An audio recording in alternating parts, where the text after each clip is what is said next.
Once you get all the pieces of your affiliate business into place, then you need to send traffic to a lead magnet page so you can start building a list. A lot of people want you to think getting traffic is some kind of hoodoo voodoo magic, but it's not. It's all about using multiple channels to advertise so that you reach as deeply into your market as possible. So go ahead and put on your advertising hat for a moment, and then we'll go over some of these traffic methods. The first method to bring visitors to your virtual doorstep is to do some guest blogging. This is where you persuade other blog owners to post your content on their popular blogs. Now, you'll see a lot of blogs that actively solicit content, so feel free to follow their submission guidelines carefully and submit articles. But don't let a lack of a welcome mat prevent you from submitting content to a blog owner.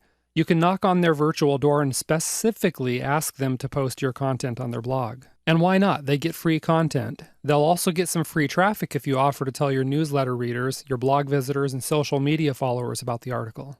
The other important point about guest blogging is to use your byline wisely. Don't use it to just talk about you. Instead, your byline should talk about your readers, specifically their problems and how you can solve them. In other words, your byline should be a short, attention-getting, curiosity-arousing advertisement that gets people clicking through to your lead page. The second way to bring in more traffic is to tap into social media. You can start by setting up profiles on the major social media networks, such as Facebook, Twitter, and Google+. Secondly, you want to encourage your existing blog readers and newsletter subscribers to follow you on social media. Next, drum up some social media followers by doing co-endorsements with other people in your niche. What this means is that you approach other marketers and offer to tell your followers about their Facebook page or other social media if they'll return the favor for you. Yeah, it's the classic I'll scratch your back if you scratch mine kind of deal. And it's a pretty effective way to get more followers or even drive prospects directly to your lead magnet page. Okay?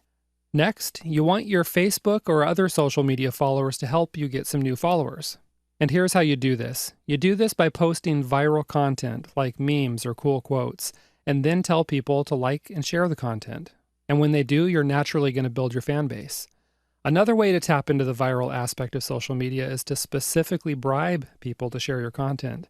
Now go ahead and put away your roll of $100 bills because you're not bribing corrupt government officials here. Instead, all you have to do is offer something interesting to your prospects, like maybe a free video or something if they share your link on their Facebook, Twitter, or Google Plus accounts. This is super easy to do if you use Social Share Monkey, which is a web app that unlocks a free gift once someone has shared your content. Check the resources section on this website to learn more about this tool. Now, the third way to get more traffic to your lead page is just to buy it. Facebook has a nice paid advertising platform where you can select your demographics so you're pulling a really targeted audience. And Google AdWords is another option. Just be sure to target narrow enough keywords so that you're fairly confident that your visitors are interested in what you're selling. For example, a keyword phrase like tips for losing weight after 40 tells you what the person wants and how old they are. That's good information, and it's probably a good keyword to bid on when you're using pay-per-click marketing to promote weight loss stuff.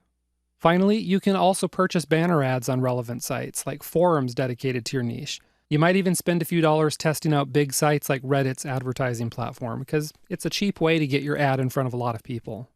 So now let me share a few tips for optimizing your ad campaigns. First thing, you want to start small, especially if you're buying ads. That means get your ad in front of a small audience first. If the ad works, then go ahead and break open your advertising piggy bank and plunk down some more cash on a bigger ad buy. Secondly, be sure to test your ad campaigns. This means tracking your ads and traffic sources to see which ones are the ones that are bringing home the bacon for you.